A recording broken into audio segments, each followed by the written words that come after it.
कि hello students, मैं आयुष शर्मा हूँ। मैं आपको साइंस सब्जेक्ट लूँगा दिल्ली पॉलिटेक्निक का CET 2022।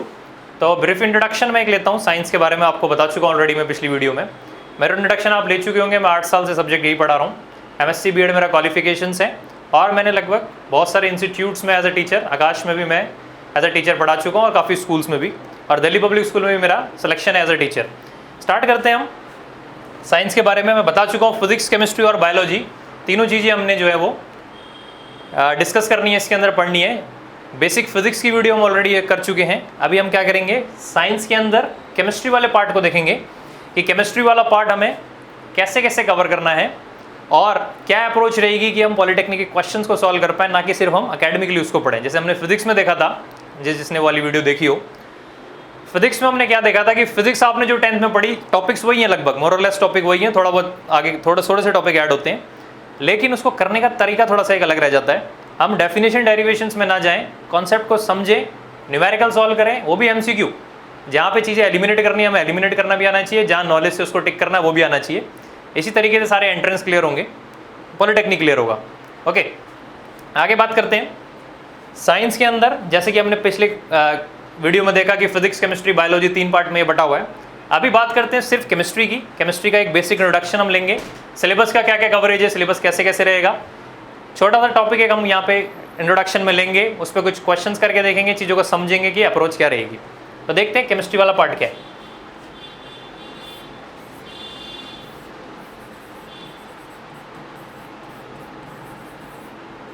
तो केमिस्ट्री के अंदर जो चैप्टर्स हमें कवर करने हैं वो क्या क्या है जरा देखते हैं।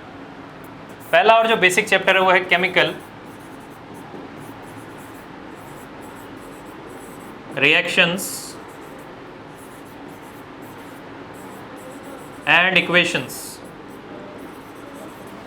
ठीक है, तो chemical reactions and equations, acids, bases and salts.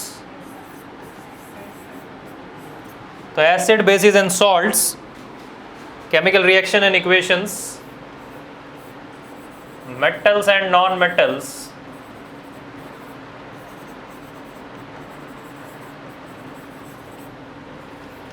उसके बाद पीरियोडिक क्लासिफिकेशन,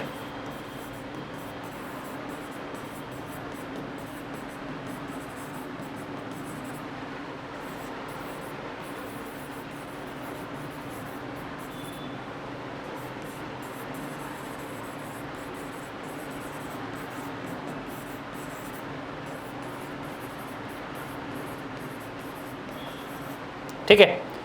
तो बेसिक मैंने इंट्रोडक्शन लिखा, चैप्टर्स क्या क्या हमारे अंदर हमें कवर करने हैं। तो नाम से आप वैसे भी अवेयर होंगे, आपने नाम सुना भी होगा इन चीज़ों का, कि पहला है केमिकल रिएक्शन एंड इक्वेशंस। ठीक है, ये बेसिक चैप्टर होता है, 9 से रिलेटेड है। वैलेंसीज पता होनी चाहिए, वो हम डिस्कस करेंगे। वैलेंसी होती क्या है, कितनी कितनी पता होनी चाहिए। कंपाउंड कैसे बनता है, एनी कंपाउंड बनाने का तरीका हम वैलेंसी से सीखेंगे, वो हम समझेंगे कैसे है। ये बेसिक चैप्टर आज डिस्कस करेंगे अभी, केमिकल इक्वेशन एंड रिएक्शंस। लेकिन पढ़ना क्या क्या, ओवरऑल सिलेबस देखते हैं। तो acid, bases and salts second chapter है। थर्ड है metals and non metals, periodic classification, carbon and इस कंपाउंड। तो ऑर्गेनिक केमिस्ट्री जिसे कहते हैं उसका एक ही चैप्टर है यहाँ पे, कार्बन कंपाउंड। इसे हमें डिस्कस करना है ऑर्गेनिक में, बाकी सब जो है वो ऑर्गेनिक चैप्टर, ऑर्गेनिक केमिस्ट्री का पार्ट नहीं है।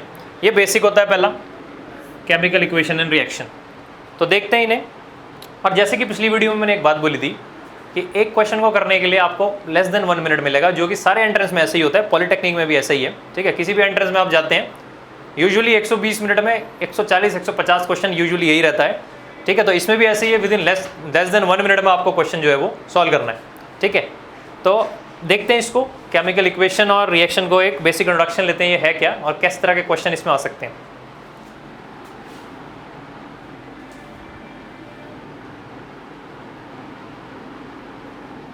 ओके, देखेंगे।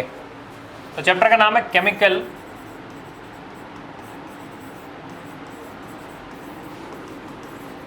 Reactions and equations. ठीक है, 2 पार्ट दिख रहे हैं यहाँ पे, केमिकल रिएक्शंस क्या है और केमिकल इक्वेशंस क्या है। ठीक है, तो ये वाला पार्ट देखें पहले जरा, केमिकल रिएक्शन क्या होते हैं, जरा इनकी बात करें थोड़ी सी।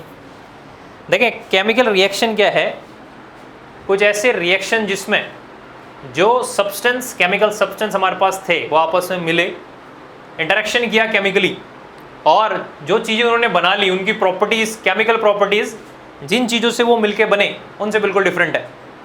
तो इस तरह के रिएक्शंस को हम कहते हैं केमिकल रिएक्शन।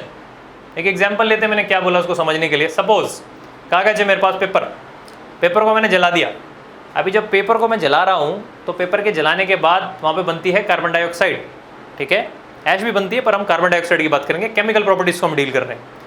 कार्बन था आपके पास, जलाया तो ऑक्सीजन थी, बना कार्बन डाइऑक्साइड।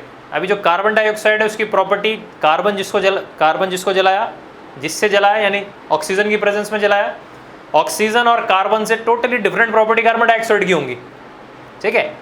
तो कार्बन डाइऑक्साइड की प्रॉपर्टी कार्बन और ऑक्सीजन दोनों से डिफरेंट होंगी। इसी को तो केमिकल रिएक्शन कह रहे हैं कि जो बन के आया उसकी केमिकल प्रॉपर्टी बिल्कुल डिफरेंट है जिनसे बन के आया, ये केमिकल रिएक्शन है। फिजिकल रिएक्शन क्या है फिर? जैसे एग्जांपल लेते हैं, फिजिकल रिएक्शन क्या है, फिजिकल चेंज समझेंगे आप। पानी लिया, नमक डाला, मिला दिया, या पानी लिया, पानी में चीनी डाली और उसको मिला दिया। अभी जब पानी पिएंगे तो वो पानी भी है उसमें, पानी भी है उसमें, और जो नमक डाला है वो भी है, यानी नमक का जो टेस्ट है वो गया नहीं है और पानी भी वही है, ठीक है। तो ये जस्ट फिजिकल चेंज है, ये केमिकल चेंज नहीं है। कोई ऐसा सब्सटेंस नहीं बन गया नया, जो सब्सटेंस बन जाए जिसकी प्रॉपर्टी, केमिकल प्रॉपर्टी पिछले वालों से जिनसे मिलके बना है उससे टोटली डिफरेंट हो जाए, तो वो फिजिकल चेंज है, उसको डिस्कस नहीं करेंगे, वो हमारा टॉपिक नहीं है। हमारा टॉपिक है केमिकल रिएक्शंस पढ़ना। तो केमिकल रिएक्शन वो केमिकल चेंज को ही दिखा रहे हैं, तो केमिकल रिएक्शन ये होते हैं। तो बेसिक हम समझते हैं इसका डेफिनेशन क्या है केमिकल रिएक्शंस का।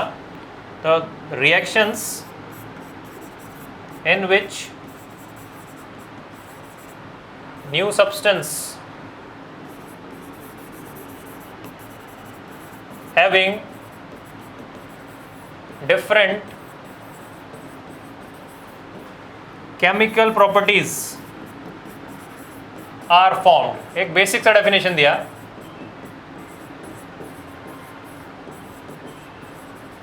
या एक शब्द में बोलें तो केमिकल कैरेक्टरिस्टिक्स चेंज,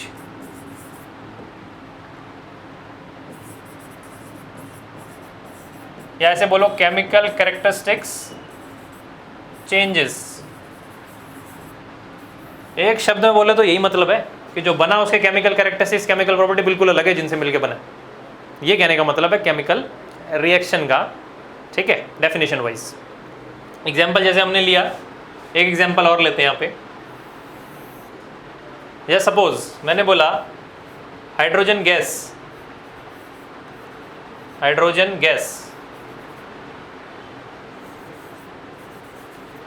ठीक है, को मिलाया किससे? ऑक्सीजन गैस से, और बना वाटर। वर्ड्स में लिखा है, अभी इक्वेशन की फॉर्म में लिखूंगा, यहाँ पे इक्वेशन लिखा हुआ है, यहाँ पे बताएंगे इक्वेशंस क्या होती हैं। तो हाइड्रोजन गैस ऑक्सीजन गैस से मिलकर वाटर बना रही है। अब ये केमिकल रिएक्शन कैसे, आओ जरा देख लेते हैं। अगर बात करें ऑक्सीजन की प्रॉपर्टीज़ की, तो ऑक्सीजन के बारे में कहा जाता है इट सपोर्ट्स कंबशन सपोर्ट कर रहा है, यानी आप जब भी चीज़ों को जला रहे हैं, बर्न कर रहे हैं, वहाँ ऑक्सीजन यूज़ हो रही है। It supports combustion. हाइड्रोजन भी एक कंबस्टिबल गैस है, जबकि वाटर की बात करें तो ये कंबस्टिबल सब्सटेंस है ही नहीं, ठीक है। आग लगी हो, पानी डालेंगे तो पानी आग बुझाता है। तो इसकी जो प्रॉपर्टीज़ है, यानी जो वाटर बन के आया है, वो हाइड्रोजन जैसी भी नहीं है, वो ऑक्सीजन जैसी भी नहीं है। तो ऑल टुगेदर अलग प्रॉपर्टीज़ जो है वो बन के आ रही हैं हाइड्रोजन गैस की, ठीक है, वाटर की। तो हम कहेंगे ये केमिकल रिएक्शन है, हाइड्रोजन गैस ऑक्सीजन गैस मिलकर वाटर बन रहा है, ठीक है। तो ये मतलब होता है केमिकल रिएक्शंस का, ठीक है। अब अगर इस तरीके से मैं लिखने लगा केमिकल रिएक्शंस को कि भाई carbon burns in oxygen to give carbon dioxide, hydrogen mixes with oxygen to gives water. अभी अगर इसी स्टेटमेंट में लिखता रहा तो वो इतना यूजफुल नहीं है, इस तरीके से नहीं लिख सकते। तो इसके लिए इसको रिप्रेजेंट करने के लिए हमने क्या यूज़ करते हैं? इक्वेशंस, या बोलें केमिकल इक्वेशंस, ठीक है। इक्वेशंस यानी कि केमिकल इक्वेशंस। तो केमिकल इक्वेशंस क्या होती हैं? रिप्रेजेंट करने का तरीका होता है। जैसे ये जो सारी बातें बोली, इसको शॉर्ट में लिखने का तरीका। तो केमिकल इक्वेशन को कह सकते हैं, ये होती है शॉर्ट हैंड रिप्रेजेंटेशन।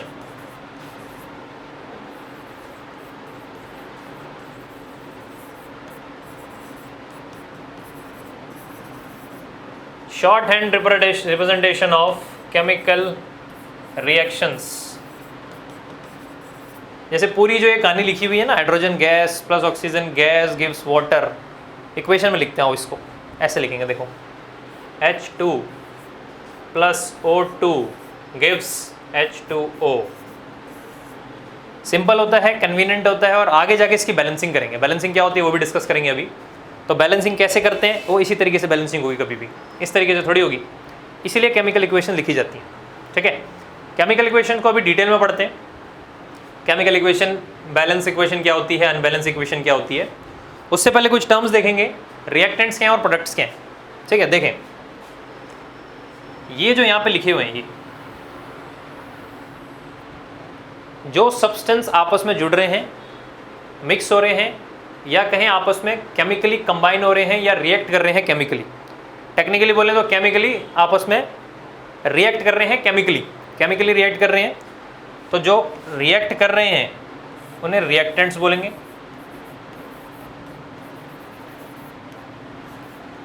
और जो रिएक्ट करके बन गए, तो जो रिएक्ट करके बन गए उन्हें प्रोडक्ट्स बोलते हैं। अगर एक है तो प्रोडक्ट लिख रहा हूँ, मल्टीपल होते हैं तो प्रोडक्ट्स लिखते हैं। ठीक है, तो रिएक्टेंट्स मिलते हैं, प्रोडक्ट बनाते हैं। तो जो चीज़ें मिक्स हो रही हैं, रिएक्ट कर रही हैं, वो रिएक्टेंट हैं, और जो बन जा रही हैं वो प्रोडक्ट है। वो नाम से पता लग रहा है, बेसिक इंग्लिश टर्मिनोलॉजी है, रिएक्टेंट और प्रोडक्ट। केमिस्ट्री में भी ऐसे यूज़ कर रहे हैं, रिएक्टेंट्स एंड प्रोडक्ट्स। अभी जो रिएक्टेंट है उसको लेफ्ट साइड में लिख रहे हैं, प्रोडक्ट को राइट साइड में लिख रहे हैं। और ये एरो क्या दिखा रहा है, डायरेक्शन ऑफ रिएक्शन। समझ रहे हैं, ये क्या दिखा रहा है कि भाई रिएक्टेंट्स हैं, H2O2 आपस में जुड़े, डायरेक्शन दिखा रहा है कि जुड़कर H2O बन रहा है, यानी वाटर जो है वो बन रहा है। तो H2O2 रिएक्टेंट्स, प्रोडक्ट, और ये डायरेक्शन है। डायरेक्शन ऐसे नहीं है कि H2O टूट के बन रहा है, वो मैं नहीं दिखा रहा, मैं दिखा रहा हूँ H2O2 मिलके H2O बन रहा है। तो रिएक्टेंट्स की तरफ से प्रोडक्ट की तरफ हम जा रहे हैं। तो रिएक्टेंट समझ में आता है भाई, जो रिएक्ट हो रहे हैं आपस में, और प्रोडक्ट वो है जो बन रहा है। ओके, अभी देखते हैं हम। अभी हमने देख लिया रिएक्टेंट्स क्या है, प्रोडक्ट क्या है, केमिकल इक्वेशन का मतलब क्या है, केमिकल रिएक्शंस की हम केमिकल इक्वेशन क्यों लिखते हैं, वगैरह वगैरह। इस तरीके से बेसिक चीज़ें हमने समझ ली। अभी समझते हैं, जैसे सपोज एक एग्जांपल लेते हैं, दो एग्जांपल ले रहे हैं।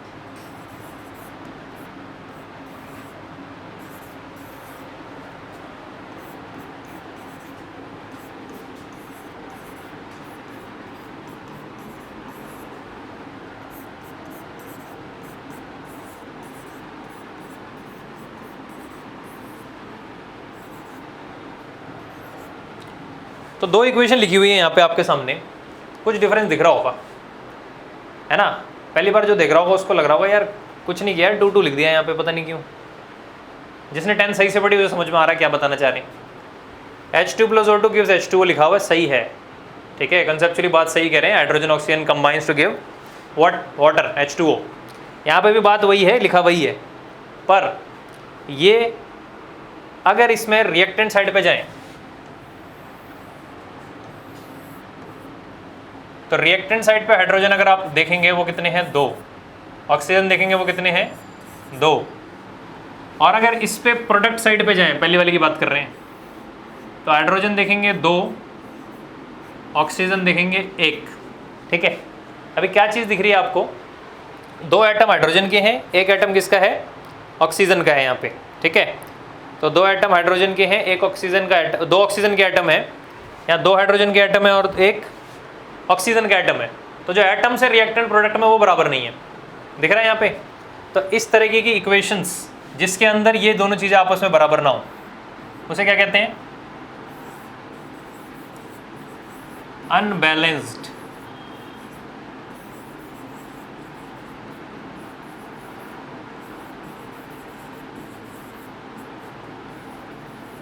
Chemical equations. अनबैलेंस मतलब दोनों तरफ हाइड्रोजन ऑक्सीजन बराबर होने चाहिए, तो जो कि नहीं है।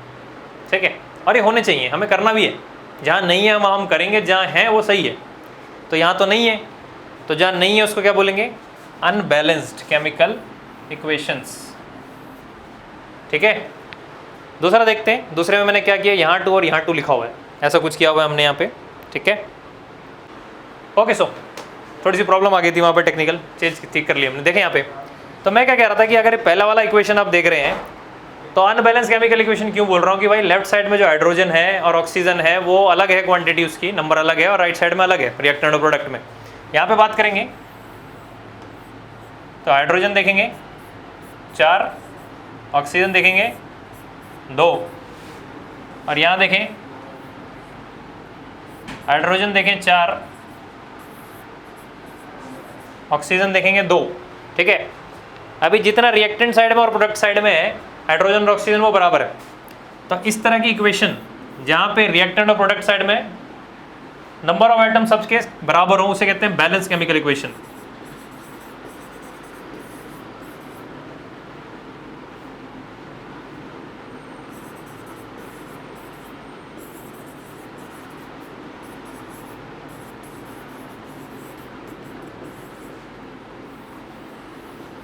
ठीक है, तो समझ में आया भाई अनबैलेंस बैलेंस क्या है? सिंपल है, नंबर ऑफ एटम्स आर के सबके जो है वो आप देखेंगे कितने हैं। तो जहाँ पे अगर वो बराबर है रिएक्टेंट साइड प्रोडक्ट साइड में बराबर हैं दोनों तरफ, तो हम कहेंगे कि वो क्या है, बैलेंस्ड है। और जहाँ बराबर नहीं है, चाहे एक के भी बराबर इक्वल ना हो दूसरे के इक्वल हो, उसे अनबैलेंस केमिकल इक्वेशन कहेंगे। ठीक है, तो हमारा जो बेसिक मोटिव रहेगा वो केमिकल इक्वेशंस को आज बैलेंस करना रहेगा। बैलेंसिंग का मतलब समझ में आ रहा होगा, यहाँ से एटम्स को बराबर करना। यहाँ बराबर नहीं थे, मैंने 2 और 2 मैंने लगाया, अभी आपको सिखाएंगे कैसे लगाते हैं, इसी को बैलेंसिंग कहते हैं। अच्छा, अभी क्वेश्चन आता है कि भाई बैलेंसिंग करें क्यों? सपोज मेरे पास क्वेश्चन आता है कि बैलेंसिंग हम करते क्यों हैं, आओ देखते हैं।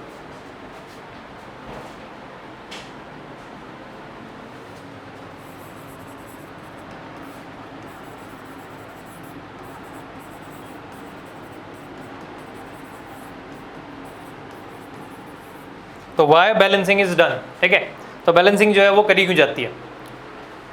तो अगर मैं ऑप्शन दूं,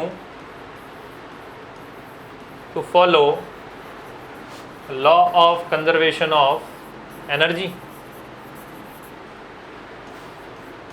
to follow law of conservation of momentum,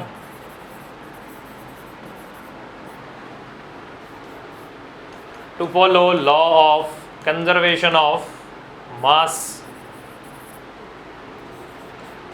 to follow law of conservation of mass energy। देखिए ये MCQ बनता है सीधा, विदाउट न्यूमेरिकल कंसेप्चुअल क्वेश्चन। अभी करने का तरीका क्या है कि सिंपल सा जो है यहाँ पे कॉन्सेप्ट लगा सकते हैं। बैलेंसिंग का मतलब है दोनों तरफ चीज़ें बराबर करनी है।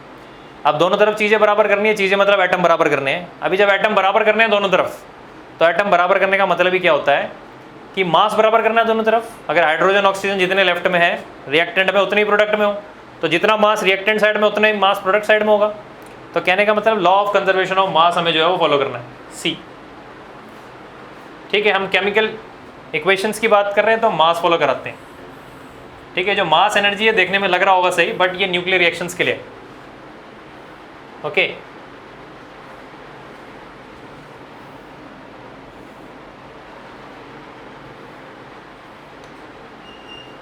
ठीक है, तो ये हमारा पहला क्वेश्चन हमें देगा कि law of conservation of mass को फॉलो कराने के लिए ही बैलेंसिंग कर रहे हैं। तो अभी देखते हैं जरा बैलेंसिंग करेंगे कैसे। ठीक है, बैलेंसिंग करने से पहले कुछ बेसिक्स हम देख लेते हैं कि कोई जो गैसेज हैं वो डायटोमिक फॉर्म में एग्जिस्ट करती हैं, तो उन्हें डायटोमिक ही लिखेंगे। जैसे अगर आपको बोला जाए hydrogen plus oxygen gives water, H+O नहीं, H2+O2, क्योंकि वो डायटोमिक फॉर्म में एग्जिस्ट करती है। तो कुछ गैसेज जो डायटोमिक फॉर्म में एग्जिस्ट करती हैं वो कौन कौन सी हैं? जैसे अगर हाइड्रोजन की बात करें तो हाइड्रोजन आप लिखेंगे किसमें, H2, oxygen O2, nitrogen N2, chlorine, bromine, iodine, ये सारी चीज़ें इस तरीके से ही लिखी जाएंगी। अगर हाइड्रोजन प्लस ऑक्सीजन बोला जाए तो H2+O2 ना कि H+O। अमोनिया, कुछ मॉलिक्यूल्स का कंपोजिशन हमें पता होना चाहिए किस तरीके से होता है। NH3 अमोनिया, कार्बन डाइऑक्साइड,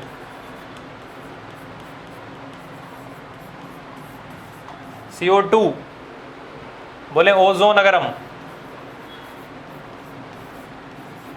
ठीक है, ओजोन है O3। तो ये कुछ चीज़ें हमें पता होनी चाहिए किस तरीके से उन्हें लिखा जाता है। ठीक है, तो अभी तक हमने क्या क्या किया, एक रिवीजन लेते हैं। पहले ये समझा कि केमिस्ट्री में क्या क्या सिलेबस है ओवरऑल। तो वही 10th लेवल का सिलेबस है, बट उसको कॉम्पिटिटिव एग्जाम के फॉर्म में हमें जो है करना है। ठीक है, MCQ हमें सॉल्व करना है। उसके बाद हमने समझा केमिकल इक्वेशंस क्या हैं, केमिकल रिएक्शंस क्या हैं। दो तरह की केमिकल इक्वेशन दिखाई, एक में दोनों चीज़ें बराबर नहीं है जिसे हम अनबैलेंस कह रहे हैं, एक में दोनों चीज़ें दोनों तरफ नंबर ऑफ एटम्स बराबर हैं जिसे हम अनबैलेंस कह रहे हैं, जिसे हम बैलेंस कह रहे हैं। करना क्या है, अगला टास्क क्या हमारा, उस अनबैलेंस को बैलेंस करना है। तो बस यही हमारा आज का लास्ट टॉपिक होगा, अनबैलेंस को बैलेंस करना है। और क्यों करना है, क्यों के लिए क्वेश्चन किया था, law of conservation of mass follow कराना है इस वजह से। तो बैलेंसिंग पे भी क्वेश्चन आते हैं, तो बैलेंसिंग करके देखते हैं। तो देखेंगे यहाँ पे एक सिंपल क्वेश्चन लेते हैं।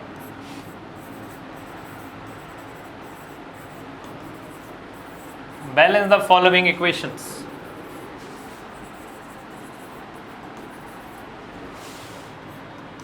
सपोज हमारे पास है नाइट्रोजन प्लस हाइड्रोजन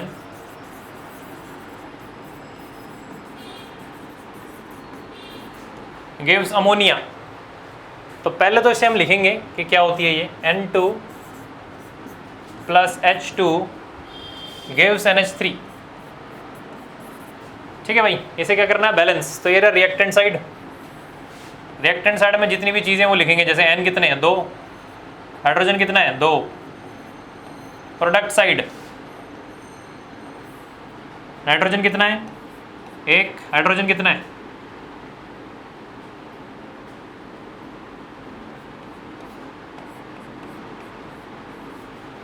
बैलेंस करना है इसे। बैलेंस मतलब क्या करना है, बराबर करना है, दोनों तरफ बराबर करना है, सिंपल। बैलेंस मतलब यही है। आओ करें, देखें इस तरीके से लिख लें। आप फर्स्ट टाइम कर रहे हैं, विद प्रैक्टिस ऐसा हो जाएगा कि देख के आप कर लेंगे।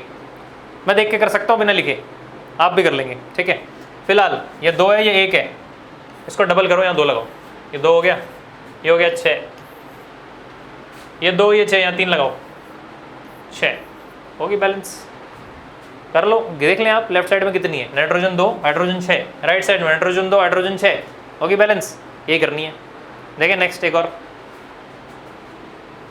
ठीक है, तो शुरुआत में आप ऐसे करेंगे, फिर उसके बाद आप डायरेक्ट भी कर सकते हैं। जैसे आपको ऑप्शन दिखेंगे 4, जहाँ पे जो चीज़ें एलिमिनेट हो रही है, लग रहा है बराबर नहीं है, बैलेंस नहीं भी करें आप, ऐसे कम जो है वो काउंट कर सकते हैं कि किसमें जो है वो कितना नंबर ऑफ एटम्स बराबर है कि नहीं। सपोज नेक्स्ट इक्वेशन हम लेते हैं, CO plus H2O gives CaOH twice plus heat है। ठीक है, इसे बैलेंस करना है। देखें भाई, रिएक्टेंट साइड कैल्शियम कितना है 1, ऑक्सीजन 1 और 2, hydrogen 2, right side calcium 1, oxygen 2 और हाइड्रोजन 2। ठीक है, काउंट करें, कैल्शियम 1, 1, 2, 2 और 2, 2 बराबर है। तो इसको दोबारा से ऐसे 2, 2 और 2 लिखने की ज़रूरत नहीं है। कुछ बच्चे ऐसे लिखेंगे, ज़रूरत नहीं है। सिंपलेस्ट फॉर्म में जो है आप उसको छोड़ देते हैं, तो ये सब लिखने की कोई ज़रूरत जो है वो नहीं है। ये 2, ठीक है, ये लिखने की ज़रूरत नहीं है, ये ऑलरेडी बैलेंस्ड है, तो उसको यहीं पे छोड़ देंगे।